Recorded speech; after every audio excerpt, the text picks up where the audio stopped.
નમસ્તે વિદ્યાર્થી મિત્રો. તો આજની આપણી જે થિયરી છે એમાં લાસ્ટ લેક્ચરમાં તમે જે ટોપિક ભણી ગયા રિયલ ગેસ અને આઈડિયલ ગેસ વચ્ચેનો જે ડિફરન્સ કઈ રીતે આવે છે, સાથે સાથે આપણે એમાં ટોપિકમાં જોયા હતા કે જે કમ્પ્રેસિબિલિટી ફેક્ટર છે, કમ્પ્રેસિબિલિટી ફેક્ટરથી આધારે આપણે કોઈપણ વાયુ આદર્શ વર્તણૂક કઈ રીતે દર્શાવશે એના વિશે સમજ્યા. હવે આજનો આપણી જે લેક્ચર છે, આપણી જે થિયરી છે આજની, રિયલ ગેસ ઇક્વેશન મતલબ વાસ્તવિક વાયુ સમીકરણ, જેને આપણે બીજું એક બિન આદર્શ વાયુ સમીકરણ તરીકે પણ નામ આપી શકીએ છીએ અથવા એને વાન્ડરવાસ વાયુ સમીકરણ તરીકે પણ નામ આપીએ છીએ. એક ક્વેશ્ચન એવો છે જેમાંથી પણ જેઈ અને નીટની અંદર ક્વેશ્ચન ક્યારેક ક્યારેક પૂછાતા હોય છે. તો થિયરી સમજવા માટે આપણે જે વાયુનો ગતિવાદ છે એ વાયુના ગતિવાદની પૂર્વધારણાઓ જે છે, બે પૂર્વધારણા જે આપણે લાસ્ટ ટોપિકમાં પણ આપણે એમાં ઇન્ક્લુડ કરેલી છે, એના આધારે સમજવાનું છે. તો સામાન્ય રીતે આપણે જુઓ કે અત્યાર સુધી આપણે જે ટોપિક ભણે એમાં આદર્શ વાયુ છે. આદર્શ વાયુ મતલબ જેને આપણે આઈડિયલ ગેસ તરીકે નામ આપ્યું છે. આઈડિયલ ગેસ માટે જે ઇક્વેશન હતું એ PV = nRT ઇક્વેશન આપણે અત્યાર સુધી ભણતા આવ્યા છીએ. હવે આના ઉપરથી આપણી જે થિયરી છે એ થિયરી આપણી આ રીતે છે. આમાં વાસ્તવિક વાયુ સમીકરણ અથવા વાન્ડરવાસ સમીકરણ જેને કહી શકાય, વાસ્તવિક વાયુ સમીકરણ અથવા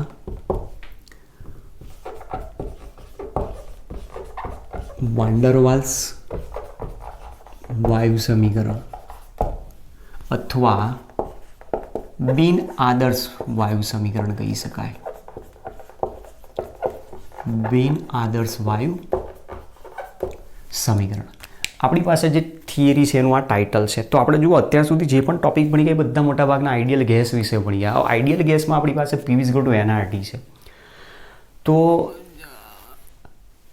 આઈડિયલ ગેસ માટે ગેસ થિયરી જે છે, કાઇનેટિક થિયરી છે, એ કાઇનેટિક થિયરી કોઈપણ વાયુ માટે અને આઈડિયલ ગેસ થિયરી ત્યાં આપણને એક વસ્તુ સમજાવે છે. એમાં બે એઝમ્પશન આપણે જોઈ ગયા હતા, બે પૂર્વધારણા આપણને પોસ્ટ્યુલેટ સ્વરૂપે જોવા મળી.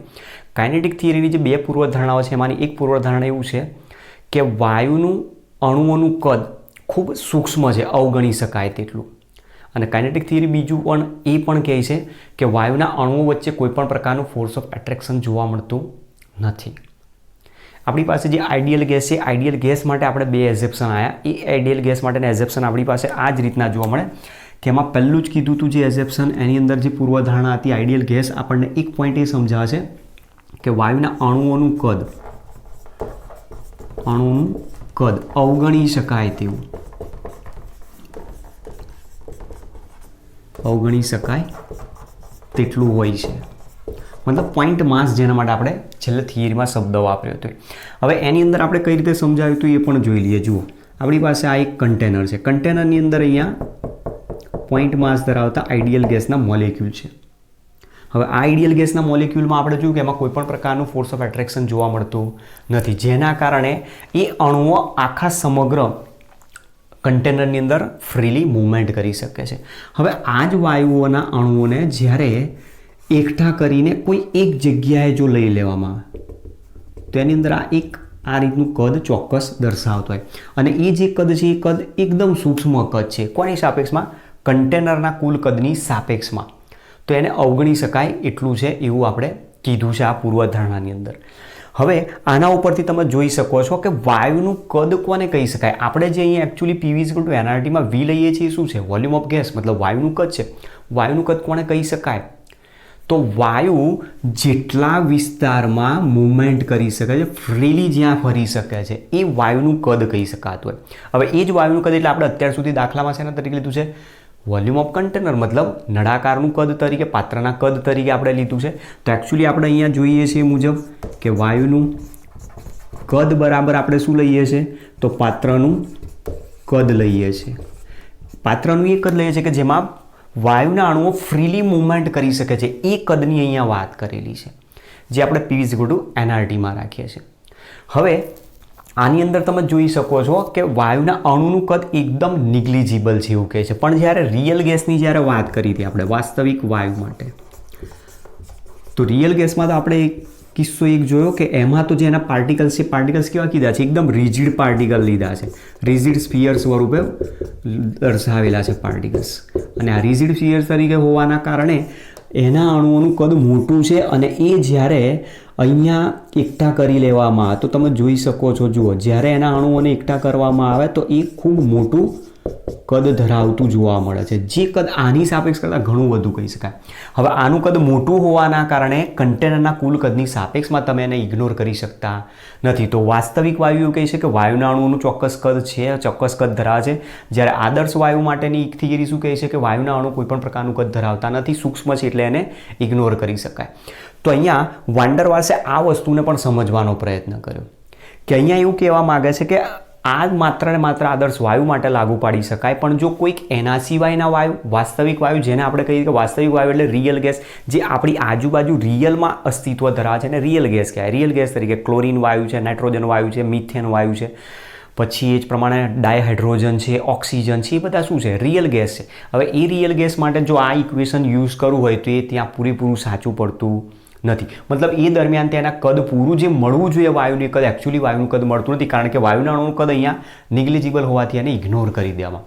એટલા માટે રિયલ ગેસ માટે જો ઇક્વેશન દર્શાવવું હોય તો એનું જે વોલ્યુમ છે, વોલ્યુમમાં કંઈક કરેક્શન કરવું પડે, કે જે આઈડિયલ અહીંયા વોલ્યુમ હોવું જોઈએ એમાંથી તમે આનું કદને ઇગ્નોર કરી નાખ્યું, એને દૂર કરો છો, તો મતલબ એ કદ તમારે ત્યાં એની અંદરથી દર્શાવવું જરૂરી છે. અને એ વોલ્યુમ કરેક્શનમાં આપણને સમજાવે, મતલબ કદનો અહીંયા ફેરફાર, જે ચેન્જીસ જોવા મળે છે એમાં સુધારો દર્શાવવાનો છે. તો એક પોઈન્ટ આપણી પાસે પહેલાં એ સમજવાનો છે, વોલ્યુમ કરેક્શન, જે આ પૂર્વધારણા ઉપર. બીજી પૂર્વધારણા આદર્શ વાયુ માટે એવું કહે છે કે there is no force of attraction, મતલબ વાયુના અણુઓ વચ્ચે કોઈ પણ પ્રકારનું ફોર્સ ઓફ એટ્રેક્શન જોવા મળતું નથી. હવે ફોર્સ ઓફ એટ્રેક્શન જો વાયુના અણુ વચ્ચે હોય જ નહીં તો એના કારણે શું થશે કે વાયુના અણુ એકબીજાથી ખૂબ દૂર દૂર ધકેલાયેલા હશે, અને ખૂબ દૂર દૂર ધકેલાયેલા હશે વાયુ, તો એ વાયુ નજીક જ નહીં આવી શકે. પછી એ વાયુનું તાપમાન ઘટાડીને તેના ઉપર તમે પ્રેશર કરીને ગમે તેટલો પ્રયત્ન કરો, એ વાયુને નજીક લાવીને તમે પ્રવાહી સ્વરૂપમાં એનું રૂપાંતર કરી શકતા નથી, પ્રવાહીમાંથી એનું ઘનમાં પરિવર્તન કરી શકતા નથી, મતલબ એની ભૌતિક અવસ્થાઓ ચેન્જ કરી શકાતી નથી. જ્યારે અહીંયા તો એવું કહે છે કે રિયલ ગેસમાં ફોર્સ ઓફ એટ્રેક્શન એના મોલિક્યુલ્સમાં જોવા મળતું હોય છે, અને એના કારણે જ રિયલ ગેસના અણુઓને તમે દબાણ આપીને, તાપમાન ઘટાડીને નજીક લાવીને પ્રવાહીમાં રૂપાંતર કરી શકો છો, એનું ઘનમાં પણ રૂપાંતર કરી શકાય છે. તો અહીંયા વાન ડર વાલ્સે આ પણ વસ્તુ સમજવાનો પ્રયત્ન કર્યો કે રિયલ ગેસમાં એના પ્રેશર આપવાના કારણે આ પ્રકારે ભૌતિક અવસ્થાઓ જો બદલી શકાતી હોય તો એનો મતલબ એમાં કોઈ પણ પ્રકારનું ફોર્સ ઓફ એટ્રેક્શન હાજર હોવું જોઈએ. અને એ જ વસ્તુ અહીંયા આપણને બતાવી છે કે અહીંયા જે પ્રેશર છે એ એનું એકચ્યુઅલ પ્રેશર છે, આઈડિયલ ગેસ માટેનું પ્રેશર. પણ આઈડિયલ ગેસ તો અંદર એવું છે કે ફોર્સ ઓફ એટ્રેક્શન એમાં અસ્તિત્વ ધરાવતું જ નથી, રિયલ ગેસમાં ફોર્સ ઓફ એટ્રેક્શન અસ્તિત્વ ધરાવે છે. તો મતલબ અહીંયા પ્રેશર કરેક્શન પણ આપણે દર્શાવવું પડશે જ. તો આઈડિયલ ગેસ ઇક્વેશન જે છે એમાં કંઈક સુધારો કરવા માટેનું વાન ડર વાલ્સે પછી કીધું કે, અને વાન ડર વાલ્સે એવું કીધું કે આમાં પ્રેશર કરેક્શન અને વોલ્યુમ કરેક્શન કરી નાખવામાં આવે તો એ ઇક્વેશન કોઈ પણ વાયુ માટે તમે જનરલાઇઝ કરી શકો, મતલબ દરેક વાયુ માટે તમે યુઝ કરી શકો. અને એ માટેનું જે ઇક્વેશન છે એ જ ઇક્વેશનને અહીંયા નામ આપેલું છે વાન ડર વાલ્સ સમીકરણ, વાસ્તવિક વાયુ સમીકરણ અથવા બિન આદર્શ વાયુ સમીકરણ છે. તો સૌથી પહેલું વાન ડર વાલ્સ ઇક્વેશન આવ્યું કઈ રીતે, એના પાછળ આ બે કાઇનેટિક થિયરીના અઝમ્પશન્સ ત્યાં કામ કરતા હોય. તો અઝમ્પશન્સ જે આપણે કાઇનેટિક થિયરી માટે કીધું તો એમાં વાન ડર વાલ્સે પહેલી જે પૂર્વધારણા હતી એમાં એ કીધું કે એક પૂર્વધારણા એ છે કે જેમાં કહે છે કે વાયુના અણુઓનું કદ અવગણી શકાય તેટલું સૂક્ષ્મ છે, એક એમાં કરેક્શન લાવવું પડશે. અને બીજા નંબરમાં કે વાયુના અણુ વચ્ચે કોઈ પણ પ્રકારનું આકર્ષણ બળ પ્રવર્તતું નથી, તો એક એની અંદર પણ કરેક્શન લાવવું પડશે. અને એ કરેક્શનના આધારે જે આપણને ઇક્વેશન મળ્યું છે એ વાન ડર વાલ્સ ઇક્વેશન એકચ્યુઅલી આ પ્રમાણે છે, P plus an² upon v² into v minus nb is equal to nRT છે. આ જે ઇક્વેશન છે વાન ડર વાલ્સ વાયુ સમીકરણ દર્શાવે છે. તો તમે જોઈ શકો છો PV is equal to nRT. nRT તો ત્યાં કોઈ ચેન્જીસ નથી, એ તો એઝ ઇટ ઇઝ છે. જે કંઈ ચેન્જીસ છે આમાં છે પ્રેશર અને વોલ્યુમ, તો આમાં કરેક્શન લાવવાની વાત કરીએ. જ્યાં A અને B જે આપેલા છે, A અને B વાન ડર વાલ્સ અચળાંકો છે. અહીંયા જે પ્રેશર આપેલું છે એ પ્રેશર એનું એકચ્યુઅલ જે પ્રેશર છે માપેલું જે દબાણ કહી શકાય, બરાબર. મોટાભાગે આપણે ક્યારેક વ્હીકલ લઈને જતા હોઈએ છીએ સર્વિસ સ્ટેશન ઉપર, અથવા તો પછી જ્યાં નાયર જ્યાં પંક્ચરનું બધું દુકાન કામ કરતા હોય, જ્યાં એર આપણે પુરાવા જતા હોય, તો આપણે શું કરીએ છીએ ત્યાં એ પ્રેશર ચેક કરે છે, બરાબર. પ્રેશર ગેજ વાપરેલા છે, પ્રેશર ગેજ નાખીને એની અંદર એર કેટલી છે ચેક કરે છે. તો ત્યાં આપણે ઓટોમેટિક કહી દઈએ છીએ કે 2 વ્હીલર છે, 10 કે 12 ઇંચનું વ્હીલ છે, તો એની અંદર શિયાળા અથવા ઉનાળાની રીતે એની રીતે 40 અથવા 35 સેટ કરીને આપણને ફિટ કરી આપે છે. તો એ જે મેજર કરવામાં આવે છે એ મેજર કરેલું પ્રેશર અહીંયા માપેલું દબાણ બતાવેલું છે, બરાબર. અને આ જે એનું એકચ્યુઅલ કદ હતું એની વાત છે. તો મતલબ આ એકચ્યુઅલ પ્રેશર છે, આ એકચ્યુઅલ એનું વોલ્યુમ જે આપણે અહીંયા બતાવેલું છે.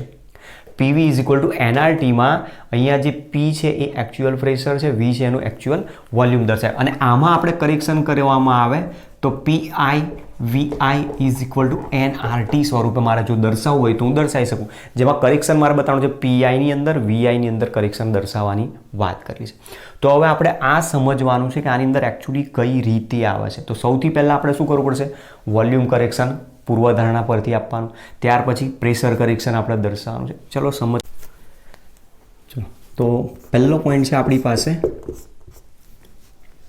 વોલ્યુમ કરેક્શન, મતલબ કદનો સુધારો જેને કહી શકાય.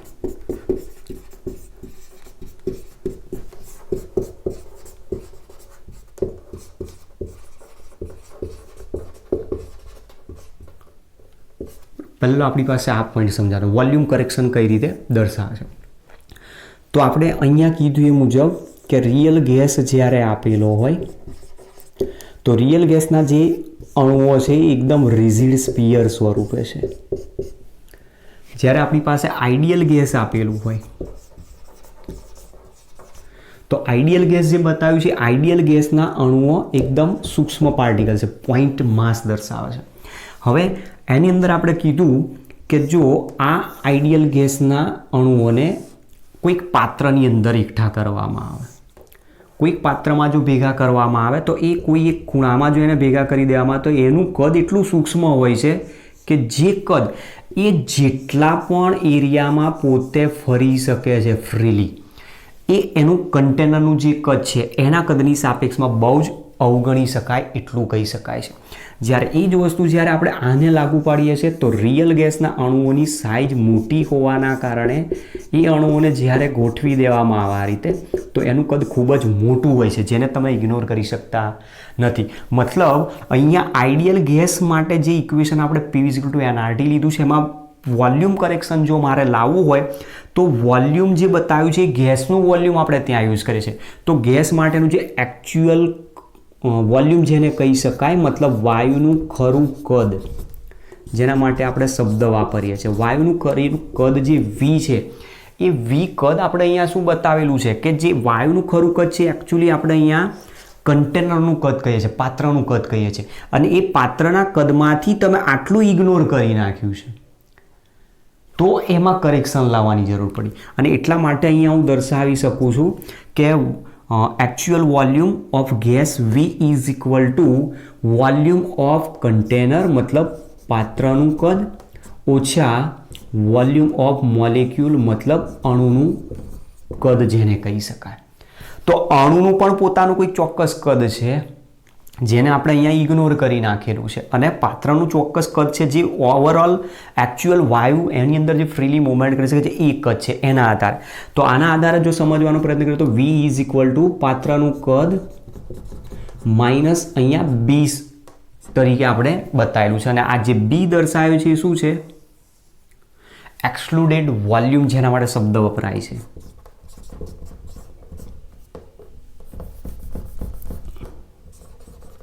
એક્સક્લુડેડ વોલ્યુમ.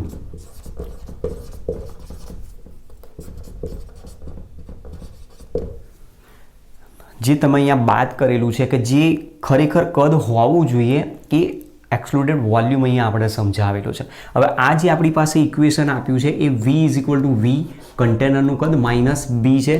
તો ધેર = મારે જો લખવું હોય તો અહીંયા હું V - B કહી શકું, જે n = 1 એટલે કે 1 મોલ અણુ માટે દર્શાવેલું છે. હવે આની અંદર પાત્રમાં તો 1 મોલ થોડા હોય, ઘણા બધા અણુઓ આપેલા હશે તો એ અસંખ્ય મોલ એટલે કે n મોલ માટે લખી શકાય. ધેરફોર n મોલ માટે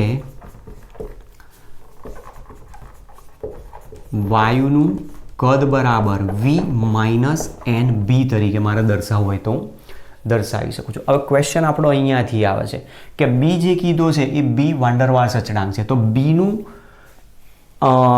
એકમ શું આવી શકે તો એ સમજીએ. જુઓ હવે V માઇનસ NB છે, કોઈ પણ બે પદ વચ્ચે બાદબાકી ક્યારે હોય? બાદબાકી તમે ક્યારે દર્શાવી શકો? જ્યારે બંને મતલબ V અને માઇનસ NBની જે વાત કરું છું કે બે પદ વચ્ચે તમે બાદબાકી ક્યારે દર્શાવી શકો કે જ્યારે બંને વચ્ચે રિલેશન કેવો હોય? ઇક્વલ. ક્લિયર? n માઇનસ બીને આ બાજુ લાવી દો, NB ને, તો V minus NB is equal to કેટલા થઈ શકે? 1. તો therefore V is equal to NB, therefore B is equal to V upon N. તો V એટલે શું છે? કદ લીટરમાં, તો B is equal to litre પર મોલ તરીકે આનો એકમ આપણી પાસે આવી શકે. તો તમારી પાસે એક આ યાદ રાખવાનું છે કે એનો એકમ શું હોઈ શકે અને કઈ રીતે આવે.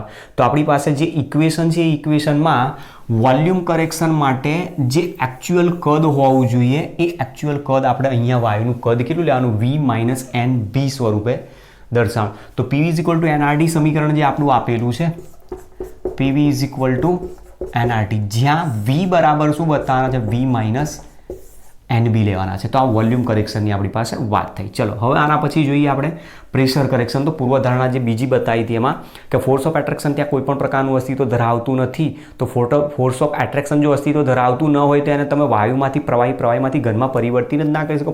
મતલબ પ્રવાહીકરણ એનું થઈ શકે નહીં. તો પ્રેશર કરેક્શન પણ અહીંયા દર્શાવવું જરૂરી છે. તો કઈ રીતે આવે છે સમજીએ છીએ.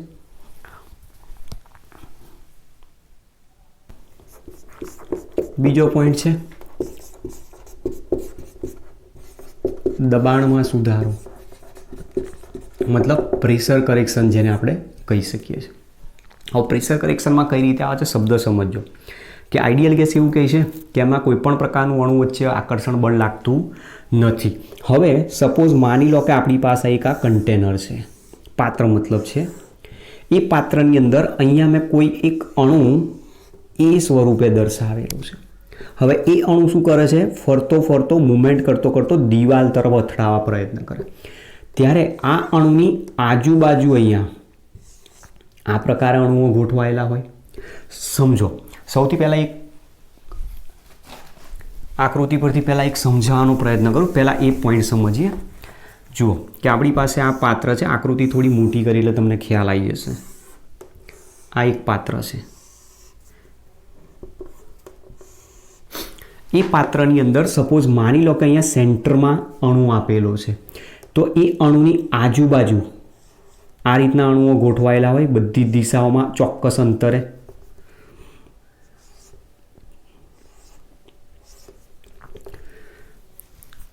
ક્લિયર? હવે કાઇનેટિક થિયરી એવું કહે છે કે એમાં ફોર્સ ઓફ એટ્રેક્શન જોવા મળે છે, જેના કારણે આ અણુ શું કરતો હોય? મધ્યના અણુને પોતાની તરફ ખેંચે. આ અણુ પોતાને આની તરફ ખેંચશે, આને પોતાની તરફ ખેંચશે, આની તરફ ખેંચાશે, આની તરફ ખેંચશે અને તો એના કારણે થશે શું? આ જે સેન્ટરનો અણુ છે એ સેન્ટરનો અણુ કોઈ તરફ મૂવમેન્ટ નહીં કરી શકે, કારણ કે બધી બાજુ એને લાગતું આકર્ષણ બળ કેવું છે? એક સરખું. અને એટલા માટે એના ઉપર લાગતું નેટ એટ્રેક્શન ફોર્સ 0 થાય, પરિણામી આકર્ષણ બળ ત્યાં શૂન્ય થઈ જાય. સપોઝ માની લો કે આને હું B તરીકે નામ આપું છું. જે પોતાની તરફ આકર્ષે છે એ અણુઓને આપણે B તરીકે નામ આપું. અને આ જે અણુ સેન્ટરમાં છે એને ધારો કે હું A તરીકે નામ આપી દઉં, કે જે અણુને પોતે ફ્રીલી મૂવમેન્ટ કરવી. હવે સપોઝ માની લો કે આ અણુ મૂવમેન્ટ કરતો અહીંયાથી આ તરફ આવ્યો, અણુ A, કે જે પાત્રની દિવાલ તરફ અથડાવવા માટે પ્રયત્ન કરે છે. કારણ કે દબાણ શેના કારણે થાય?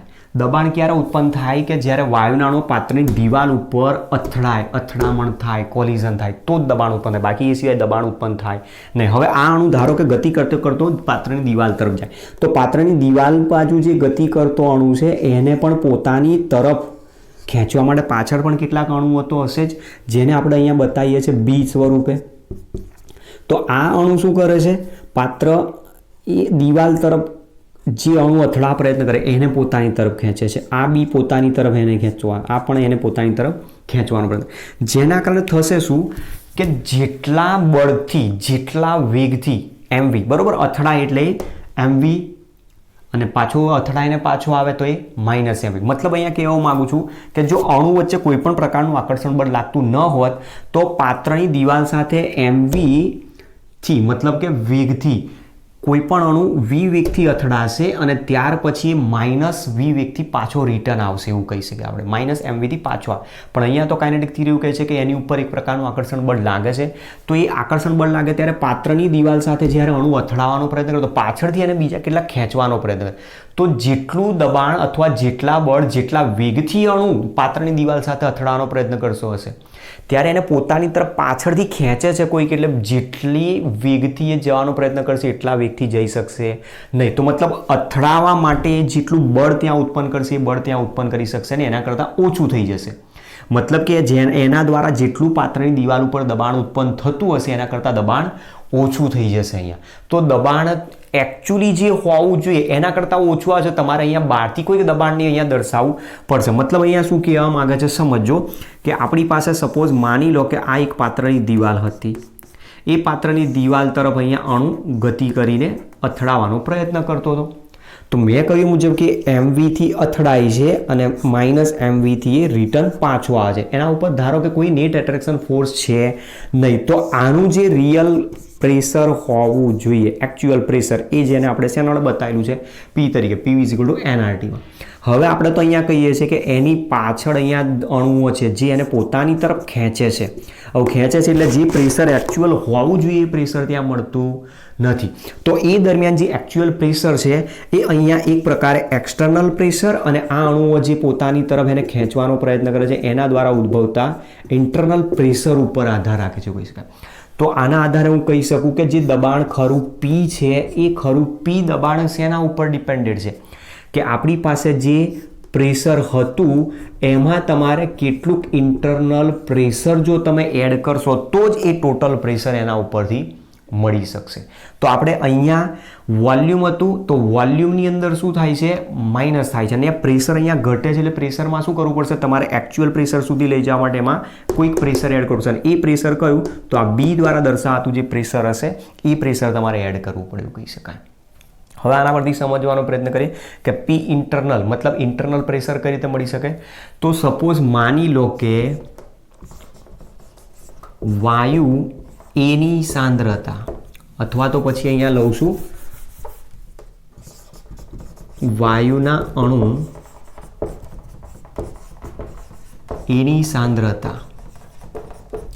વાયુના અણુ એની સાંદ્રતાની જો વાત કરીએ આપણે તો સાંદ્રતા તો આપણે કહીએ સાંદ્રતા C બરાબર મોલ પર લિટર એવો શબ્દ વાપરીએ છીએ, તો મતલબ N/V સૂત્ર આવે આપણી પાસે, સાંદ્રતા C બરાબર મોલ પર લિટર.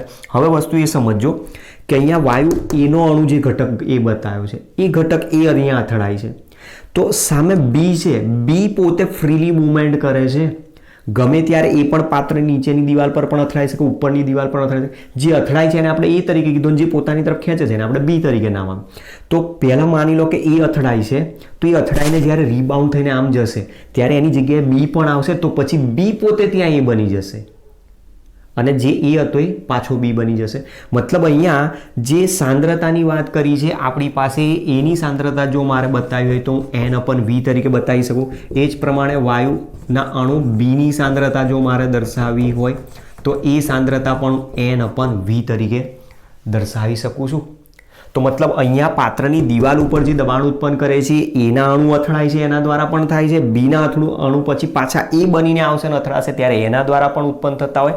તો મતલબ જે પી ઇન્ટરનલ આપણને જોવા મળે છે એ અને બી બંનેના સાંદ્રતા ઉપર ડિપેન્ડેડ છે એવું આપણે કહી શકીએ છીએ. અને સાંદ્રતા અહીંયા જે બતાવી છે મુજબ પી internal is proportional to N/V into N/V is proportional to N² by V² is equal to AN²/V² સૂત્ર તરીકે આપણને P ઇન્ટરનલ મળશે અને એ સૂત્રને તમારે અહીંયા એપ્લાય કરવાનું. તો મતલબ પ્રેશર કરેક્શન જે બતાવે છે, પ્રેશર કરેક્શન જેને આપણે શરૂઆતમાં મેં PI તરીકે બતાવ્યું, બરાબર. આપણી પાસે જે સૂત્ર હતું PV = nRT, જેમાં પ્રેશર કરેક્શન હોય તો PI તરીકે, વોલ્યુમ કરેક્શન હોય તો VI તરીકે = nRT.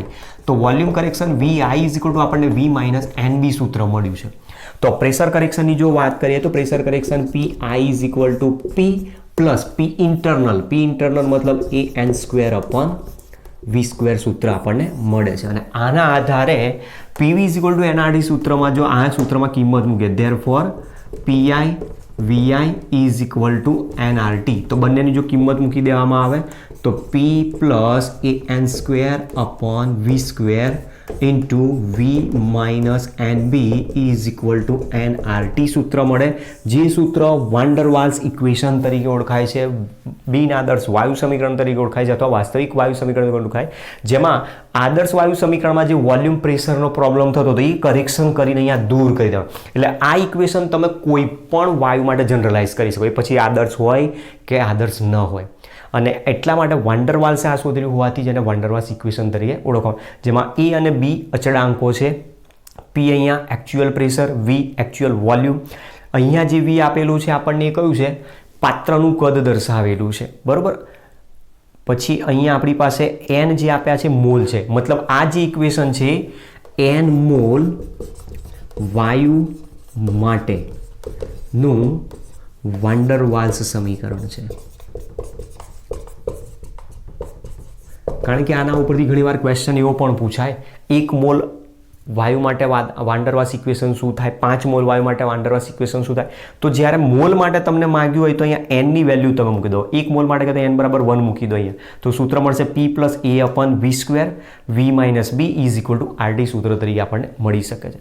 હવે જેવું આપણે યુનિટ B માટે શોધ્યો હતો એવો A માટે પણ અહીંયા યુનિટ આપણને મળી શકે છે, મતલબ એકમ. તો કઈ રીતે એકમ આવે છે ચલો એ પણ જોઈએ, શું એકમ આનો હોઈ શકે છે. તો આની અંદર આપણી પાસે જુઓ સૂત્ર આ રીતે આપેલું છે, P પ્લસ AN²/V² છે, = શું લઈ શકાય 1. તો હવે આમાંથી આપણે સૂત્ર કરતાં આને બનાવવાનો છે, તો AN²/V² - P. એકમ દર્શાવવા ત્યારે માઇનસ કોઈ દિવસ દર્શાવવાની જરૂર પડતી નથી, એને સૂત્ર કરતાં બનાવો. Therefore A = PV²/N². તો V બરાબર લીટર છે, P બરાબર તમે લઈ શકો છો 12 અથવા વાતાવરણ, 12 × લીટર સ્ક્વેર અને છેદમાં આવશે મોલ સ્ક્વેર. તો આ આપણી પાસે જે એક સૂત્ર હતું એમાંથી બંને અચળાંકોના એકમ પણ આ રીતે મળે છે. તો આ રીતનું આપણી પાસે ક્વેશ્ચન પૂછાતો હોય છે. વાન ડર વાલ્સ ઇક્વેશન વિશે સમજૂતી આપો. તો વાન ડર વાલ્સ ઇક્વેશન એકચ્યુઅલી જે આદર્શ વાયુ સમીકરણ હતું, જે બિન આદર્શ વાયુ વાસ્તવિક વાયુ માટે વાપરી શકાતું નહોતું, એમાં વોલ્યુમ અને પ્રેશર કરેક્શન કરીને મેળવવામાં આવેલું ઇક્વેશન છે. ક્યારેક જેઈ નીટની એક્ઝામની અંદર આમાંથી દાખલા પણ ન્યુમેરિકલ પૂછાતા હોય છે. એ અને બીની ચોક્કસ દરેક વાયુઓ માટેની વેલ્યુ પણ ફિક્સ હોય છે, અલગ અલગ વાયુ માટે એ જુદી જુદી હોય, અને એ વેલ્યુ તમને ત્યાં આપી દીધી હશે, મોલ આપી દીધા હશે, વોલ્યુમ અને પ્રેશર તમારે ગમે તે જે શોધવાનું કહેતા હોય તમે આના ઉપરથી શોધી શકો છો, બરાબર. તો આ રીતની આપણી જે થિયરી હતી એ વાન ડર વાલ્સ ઇક્વેશનની થિયરી અહીંયા પૂરી થાય છે. ઓકે, તો મળીએ નેક્સ્ટ લેક્ચરમાં. Thanks to all.